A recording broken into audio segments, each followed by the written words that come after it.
Halo, perkenalkan nama saya Putri Alfiana Tugau dengan NIM F121-20006 dari Prodi Teknik Geologi Universitas Tadulako. Saat ini saya akan mempresentasikan mengenai lempeng tektonik dunia sebagai syarat memenuhi UTS mata kuliah tektonika. Langsung saja kita ke materinya. Pertama, kita akan membahas mengenai komponen tektonik lempeng. Ini terdiri dari beberapa lapisan, yaitu inti, mantel, dan kerak bumi. Kerak bumi terbelah menjadi beberapa lempeng yang saling bergerak. Gerakan ini dipicu oleh perbedaan suhu dan tekanan di dalam mantel bumi yang menyebabkan konveksi material di dalam mantel. Lempeng-lempeng ini bergerak dalam berbagai arah dan dapat bertabrakan, saling menjauh, atau bergeser. Ini adalah gambar dari bagian bumi, di mana ada kerak bumi atau lempeng tektonik yang merupakan lapisan paling luar bumi yang terbagi menjadi lempeng-lempeng yang bergerak. Lempeng-lempeng ini terbagi menjadi lempeng benua dan lempeng samudra.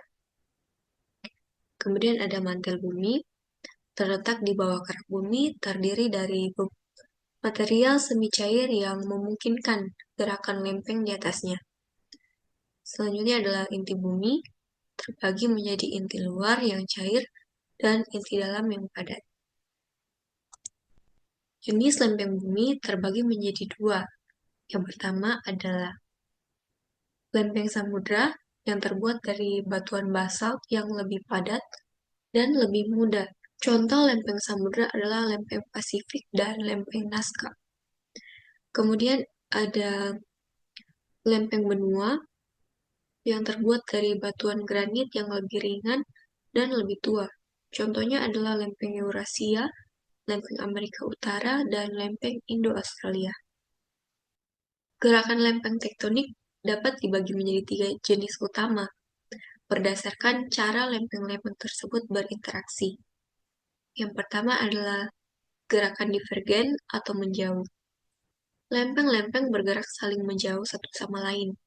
Ini terjadi di zona batas lempeng divergen, seperti di Mid-Atlantic Ridge, tempat di mana lempeng Amerika Utara dan lempeng Eurasia bergerak menjauh. Magma naik dari mantel untuk membentuk kerak baru, sehingga menyebabkan pembentukan dasar laut baru. Yang kedua yaitu gerakan konvergen atau bertabrakan. Lempeng-lempeng bergerak saling mendekat dan bertabrakan, tergantung pada jenis lempeng yang terlibat. Ada beberapa kemungkinan hasil, misalnya saat lempeng samudra bertemu dengan lempeng samudra. Salah satu lempeng akan berdesakan ke bawah lempeng lainnya, atau subduksi, ciptakan palung samudra dan sering menyebabkan pembentukan gunung api. Kemudian lempeng samudra bertemu dengan lempeng benua. Lempeng samudra akan disubduksi ke bawah lempeng benua, menyebabkan pembentukan zona subduksi, gempa bumi, dan gunung berapi. Kemudian saat lempeng benua ketemu dengan lempeng benua, kedua lempeng akan saling bertabrakan dan tidak akan subduksi, melainkan saling menumpuk, membentuk pegunungan besar seperti pegunungan Himalaya. Yang ketiga adalah gerakan transform atau bergeser horizontal. Lempeng bergerak saling bergeser secara horizontal sepanjang batas lempeng transformasi. Salah satu contoh terkenal dari batas transformasi adalah Sesar San Andreas di California, tempat lempeng Pasifik bergerak relatif terhadap lempeng Amerika Utara. Gerakan ini sering mengakibatkan gempa bumi. Ya, proses-proses tektonik lempeng ini menyebabkan berbagai fenomena geologis, antara lain gempa bumi, yang terjadi akibat pergeseran mendadak antar lempeng-lempeng yang saling bertabrakan atau bergeser. Pembentukan pegunungan seperti Himalaya yang terbentuk akibat tabrakan antar lempeng Hindia dan lempeng Eurasia. Gunung berapi yang terbentuk di daerah subduksi atau di daerah divergen, di mana magma dapat keluar ke permukaan. Kemudian pembentukan palung samudra seperti Palung Mariana yang terbentuk di zona subduksi antar lempeng Pasifik dan lempeng Filipina. Yang terakhir, patahan dan sesar terjadi di sepanjang batas lempeng yang saling bergesekan atau bertabrakan. Ada 7 lempeng tektonik utama di dunia. Yang pertama, lempeng Pasifik atau Pacific Plate, yaitu lempeng terbesar di dunia, mencakup hampir seluruh Samudra Pasifik. Berada di bawah Samudra Pasifik, mempengaruhi aktivitas seismik di wilayah Pasifik, seperti cincin api Pasifik. Pergerakan lempeng ini menyebabkan banyak gempa bumi dan letusan gunung berapi.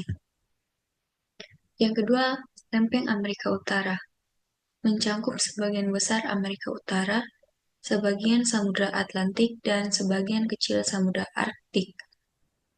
Pergerakan lempeng ini berkontribusi pada pembentukan pegunungan Rocky dan aktivitas gempa di California, misalnya sepanjang sesar San Andreas.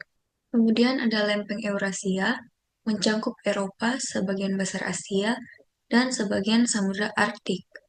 Lempeng ini berinteraksi dengan lempeng Afrika, Arab, dan Indo-Australia, menyebabkan pembentukan pegunungan seperti Himalaya. Kemudian ada lempeng Indo-Australia, menggabungkan lempeng Hindia dan lempeng Australia. Bagian dari lempeng ini bergerak ke arah utara menuju lempeng Eurasia, menyebabkan pembentukan Himalaya. Lempeng ini juga terkait dengan aktivitas seismik dan vulkanik di wilayah Samudra Hindia. Kemudian ada lempeng Afrika, mencakup seluruh benua Afrika dan sebagian Samudra Atlantik. Lempeng ini berinteraksi dengan lempeng Eurasia di sepanjang wilayah Mediterania, menyebabkan pembentukan pegunungan seperti Pegunungan Atlas dan aktivitas vulkanik di Afrika Timur. Kemudian ada lempeng Amerika Selatan, mencakup sebagian besar Amerika Selatan dan sebagian Samudra Atlantik. Bertanggung jawab atas pembentukan pegunungan Andes melalui proses konvergensi dengan lempeng Nazca. Yang terakhir ada lempeng Antartika, mencakup seluruh wilayah Antartika serta sebagian selatan Samudra Atlantik dan Samudra Pasifik. Aktivitas tektonik di bawah lempeng Antartika tidak seintensif di daerah lain, karena sebagian besar wilayahnya berada di daerah kutub yang kurang terpengaruh oleh aktivitas geologis besar. Lempeng-lempeng kecil lainnya ada lempeng Nazca yang terletak di bawah Samudra Pasifik, di sebelah barat Amerika Selatan. Lempeng Nazca berinteraksi dengan lempeng Amerika Selatan di sepanjang zona subduksi, menyebabkan aktivitas vulkanik di pegunungan Andes. Kemudian ada lempeng Filipina yang berada di bawah Laut Filipina dan terletak di antara lempeng Pasifik dan lempeng Eurasia. Dikenal karena aktivitas seismik dan vulkanik yang signifikan di Filipina dan sekitarnya. Selanjutnya ada lempeng Scotia, terletak di bagian selatan Samudra Atlantik. Dan juga ada lempeng Karibia, lempeng Cocos, dan lempeng Juan de Fuca. Ini merupakan beberapa referensi yang membahas mengenai tektonik lempeng di dunia. Sekian yang dapat saya sampaikan. Jika ada kesalahan dalam pengucapan dan pemaparan yang kurang, mohon dimaafkan. Terima kasih.